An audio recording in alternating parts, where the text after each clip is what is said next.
Welcome to the Deal by Me podcast, where we ask guests to tell us your story. Hello there, this is Dr. James W. Smith, your host. We seek to transform lives by encouraging and inspiring. Someone encouraged and inspired this host, a former lawyer, gambler, inmate, and his life was transformed. The same can happen to you.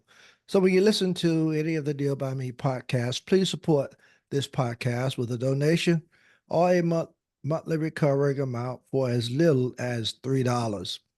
If you're viewing any of the podcasts on YouTube, please subscribe. To supporters of this podcast, we say thank you. Check out my encouraging, inspiring, and transforming books. I'm available for speaking engagements, in-person and virtual seminars, so please contact me through my website, www.dealbyme.com. I have with me Nancy Dillingham Marks, who is a fused glass artist. After a corporate career, she took a creative leap and discovered her passion for glass art. Nancy founded Glass Art Collective, a local studio providing unique handmade gifts. She says that watching others explore glass art brings her immense joy. I am grateful and so very happy to have Nancy come and share with listeners of this podcast.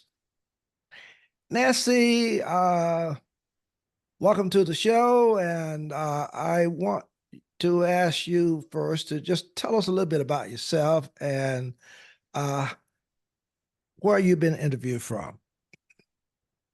Hey, James. Oh, I'm so excited. I'm here in Westlake Village, California, and I am truly so passionate about glass. So you'll hear that. I hope everyone understands that as they listen to my voice.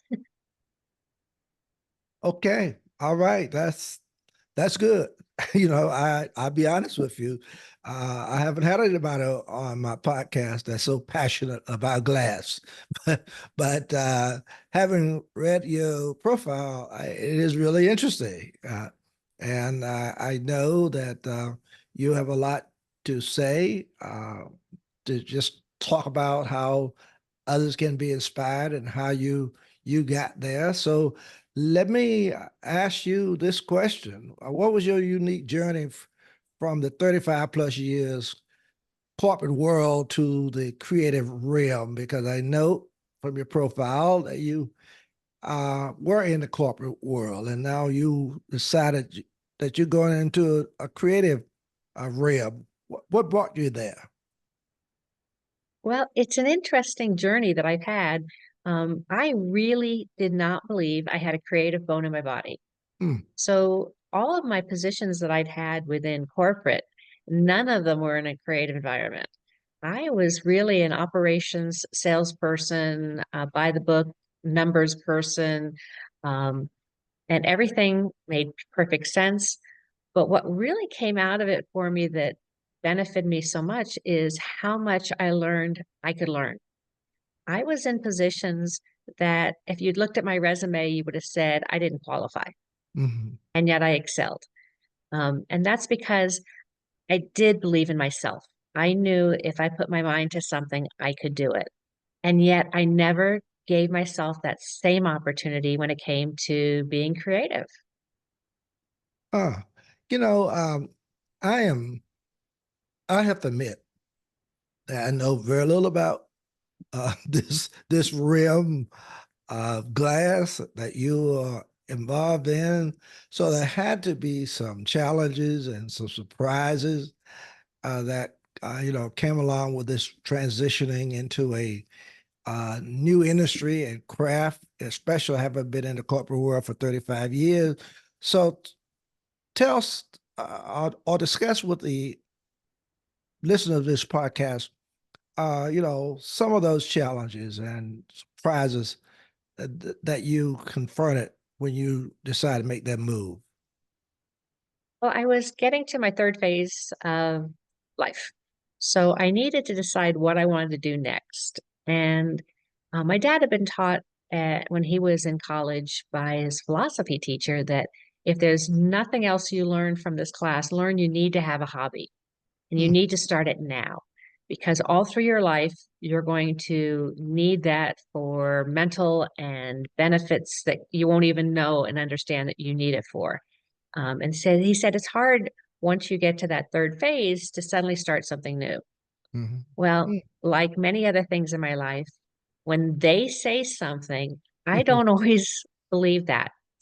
And so, did I have hobbies throughout my life? No. Did I hear my dad say that story over and over again? Yes. So, I ended up taking a class because my mom got involved with fuse glass at an assisted living facility that she's at, and she loved it. And I wanted something else to do with mom. I'm Mm, not a mystery book reader like she is. And so I didn't have a lot to really share with her. So I thought, you know what? I'm going to take a class. And I, like many people, were very reserved, didn't think, why am I doing this? And I had to get out of my own mindset. And I'm going to use that word a lot because I really did get there. Um, I never realized how much my self-talk affected my life. mm. But I went because mom doesn't care if I'm good at it or not, is my favorite phrase. So Okay. I got into it and tried it. And oh my gosh, I enjoyed it. And Uh-huh. I've tried a lot of things through my life and I never enjoyed any of them. Okay. Not like I did fuse glass. Mm. Tell listeners of this podcast because they may be like I am. I have to admit that I am not the most intelligent person, especially when it comes to this particular subject. And I guess that's the reason I'm so interested in talking with you because I get educated every time I'm talking with guests about different topics and subjects. And I know very little about what fused glass art is. So could you tell us a little bit about what it is, how it works, and what was it that kind of drew you to it? Oh, one of my favorite subjects to talk about. Okay. Yes. So fuse glass, most people know blown glass, and that's done at about 2000 degrees, and you have to be moving all the time and you have to know what your next steps are. Hmm. And they usually know about stained glass, big church windows and the Right. design. Well, warm glass is what is fused glass. It's kind of in the middle of everything. And it is where you're making a piece of art out of glass. It's special glass that can handle high temperature as well, but it expands and contracts at a certain rate and all those kinds of fun things that you have to worry about. But you take a base piece and you design pieces you want to put on top. It can be abstract, it can be very linear, it can be almost any kind of a design on it. And that's all at room temperature in a relaxing environment. In this studio, we usually have music playing and a lot of laughter. And then when you're done, we put it into a kiln, similar to a ceramics kiln, but the heating elements are in a little bit different places. Hmm. And we heat it up between 14 and 1500 degrees, all when there's no one in the studio.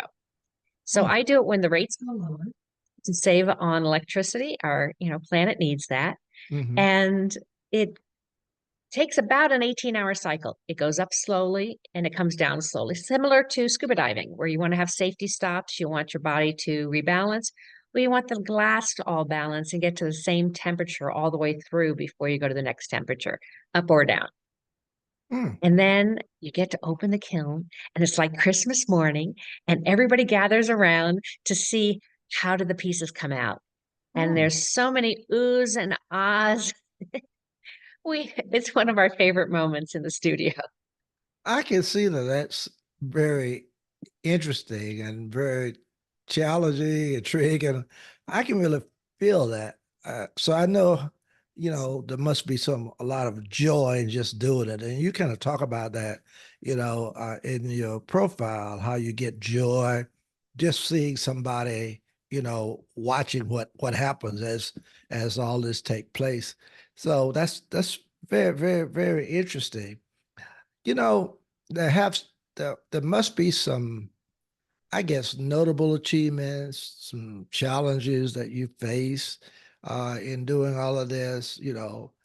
and skills acquired during all this time. So, what is it in terms uh, of it that you can talk about in terms of these achievements, these challenges that you face, the skills acquired during uh, the time of what you're doing?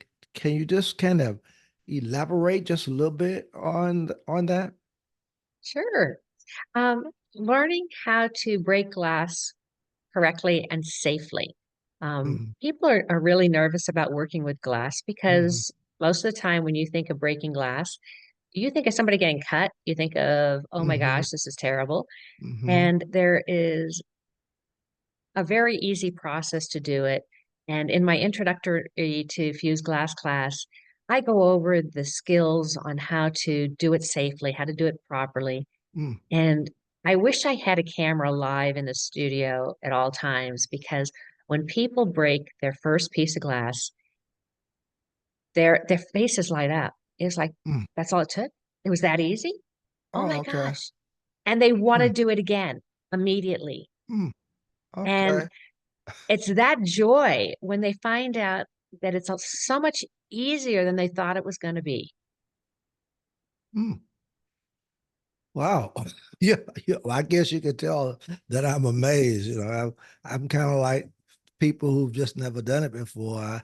I don't play around with glass, but you make it sound so intriguing and so interesting. I'm sitting here thinking just about your profile and what you're doing, and especially after 35 years in the corporate business, and then just decided that you know I'm going to be creative. I'm going to enter this creative world, and I think I saw somewhere where you started your own business, and that's what you do. Am I correct about that? Absolutely. Okay. All right. So would you just tell us uh, about your journey of becoming an artist? And I'm certain that I read somewhere where you are also teaching others this field. So could you kind of talk about that a little bit? Absolutely. So I went from taking a class, and it was a bit of a drive to get to that studio to take the class. And I learned they opened a branch very close to my home. Mhm. So I went there next, and it it was amplified how much I enjoyed doing it. Mm, The energy in the room, the instructor, the other people I was meeting, they were all phenomenal. And a lot of them were beginners just like me. And I loved it. I couldn't get enough of it. It was almost like my body had tightened up for years with this creative mm. juices just trying to get out and couldn't get out. And all of a sudden it just exploded and it just started flowing.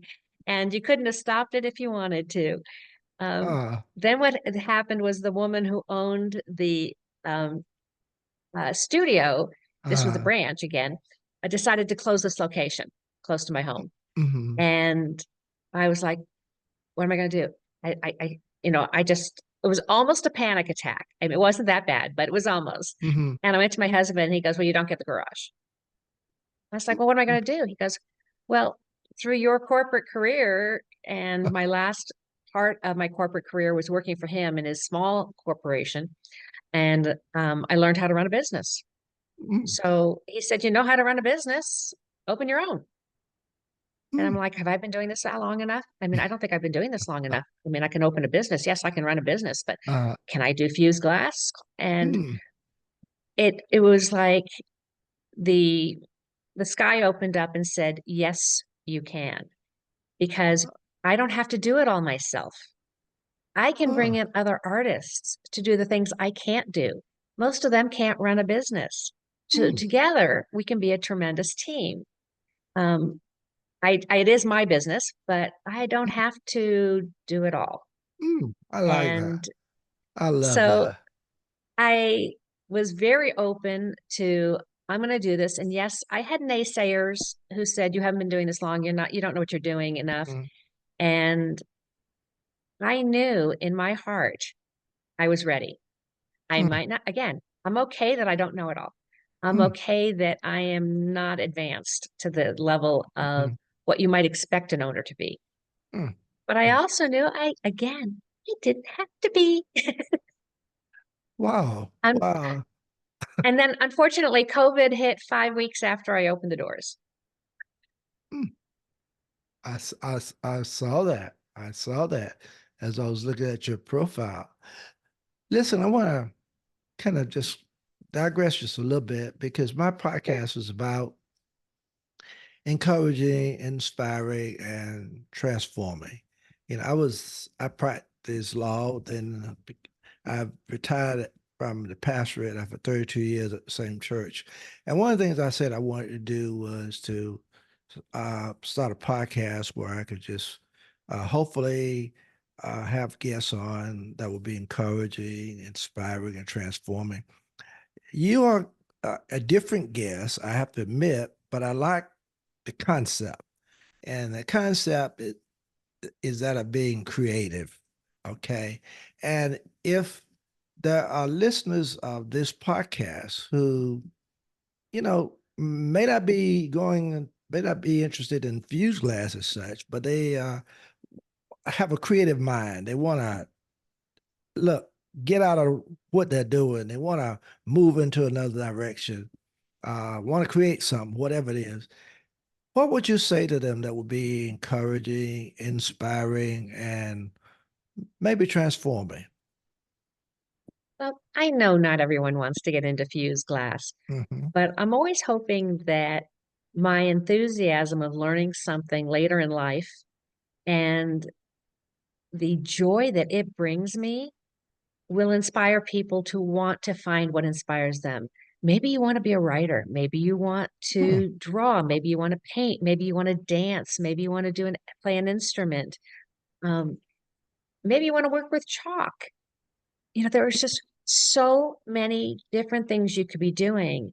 And it just takes giving yourself permission to try. And you Hmm. might have to try several things. You might not find it as quickly as I did. Um, Mind you, I was in my 60s when I found it. But Wow. when I did find it, it's like it is so rewarding and so inspiring. And my entire being has become more of a beacon of light and positive energy. And that's what I wish for other people as well. Okay. I love that. I love that because there's so many folk who are kind of stuck where they are, and they know they want to do something different. It's kind of where I was when I retired from um, my church of 32 years. I didn't know anything about podcasting, nothing, but I knew I wanted to continue ministry with encouraging, inspiring, and hopefully transforming lives. And I just got out here and done it. And I this is my 1 year anniversary. It was, I think, this month. And I've already done close to 170 podcasts. So Wow. you gotta get out and just say, look, I'm gonna do it. Listeners, don't go any place. Hang around. It's got a few more questions that I want to share with you all and ask uh, Nancy to just talk about. But first of all, I want to give Nancy the opportunity to share with you, listeners of this podcast, uh, how you can contact her or learn more about what she's doing, or if there's a book or whatever it is. I want to give her that opportunity to share that with you now. Oh, Nancy, would you James, do that? Hmm. yes, James, thank you. So Glass Arts with an S Collective is my website. And from there, you can read all about the different types of glass, what it's all about. You can see our gift shop, which is not only on premise, but also even larger online.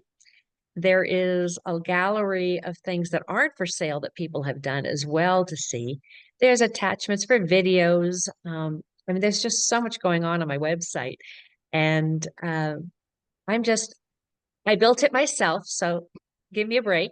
That's all I ask. But I love, I love being informative. I love sharing.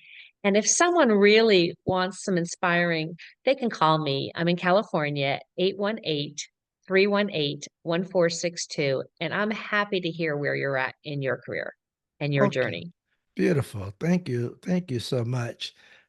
Nancy, I am, well, let me put it this way because I've been thinking about what you said, uh, and it's makes so much sense. The creative side of people, because a lot of us have it, but we're afraid to kind of step out and do it. Um, I'm sitting here just thinking about what you do, and I can feel it. And I can feel the joy in you. And when you talk about that joy, it's amazing. What was some of the excitement of deciding to open, an art studio? And the other part I want to ask you about this is, if somebody goes to your website, can they purchase some of this art and you can ship it to them? You didn't mention that, but I'm just curious if that's possible. Yes, our gift shop online. We do ship throughout the United States. We don't ship outside the United States yet, Okay, but okay. we do ship within the United States. Um, and we're pretty good about packing up glass. We've learned to do Mm, that well. okay.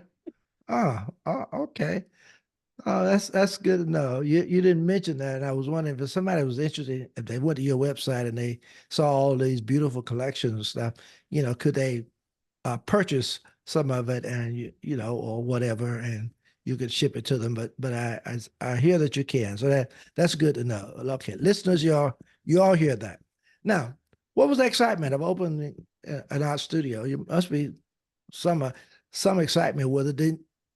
Did you start it yourself or did you acquire it from someone else? I started it myself.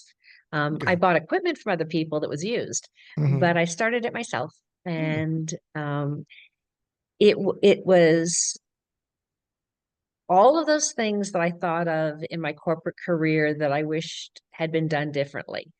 As silly as it sounds, those were big corporations. I worked for IBM, I worked for Toshiba, I worked for Sony Pictures Entertainment, I worked for ABC, um, among other companies. And there was always things that I thought, wouldn't it be nice if? And I could make a lot of those things happen. What I Hmm. wasn't expecting is all of the extra things that I got by having this studio. Okay. So I have open studio members, so they're here on a regular basis. And to watch them grow, in fact, one of the women started almost 4 years ago with me, and she just won a second blue ribbon for one of her art pieces at the local art association. Hmm. And it's things like that where had I not been here, that wouldn't have happened. Hmm. Another friend lost her husband, unfortunately, during COVID, and there was a lot of restrictions in California, and we were so shut down. There couldn't be a proper funeral and things like that. So Hmm. her saying goodbye wasn't as easy to do, but she came in and she had experience already, and she made this beautiful rainbow of colors, Hmm. and she made it large enough to fit over the doorway in her kitchen area. Hmm. And every morning now, her husband shines in on her while she's having her Oh, coffee. oh, wow. Wow. And to know I had even a little something to do with that Yeah. because I Yeah. opened this studio, and the stories go on and on. I can I see mean, that. Exciting. it's so emotional and so rewarding, and it's allowing others to flourish as well and to help bring out the best in them. Hmm. Well, your story is just so very interesting. And I'm just glad that you chose to be a guest on this podcast. It's really interesting. I know that you said earlier about COVID coming in at least 5 weeks after opening your business, and I know you must have had some feeling of doubt whether or not you were going to be able to continue. Uh, so I can already feel that because pastoring, we went through the same thing. People, most everybody you talk to go through the same thing. So I do understand that. What I want to ask you now is, could you share an instance where you've been able to make a difference in someone else's life? Can you just talk about that? Because I'm still in this area of encouraging, inspiring, and transforming. So could you talk about that just a little bit? Share something where you feel like you've been able to make a difference. Well, during COVID especially, it started Okay. to appear that when we were able to, because I retail in the front, I was able to open up with retail. And Oh. when they opened up restaurants, I could let people come in and take classes. Oh. But Okay. most of the people who took classes, there's only one or two people at a time. People didn't even know I was here yet. And so I had them sitting, far enough apart, further than you were if you were in a restaurant. And everybody had their own tools.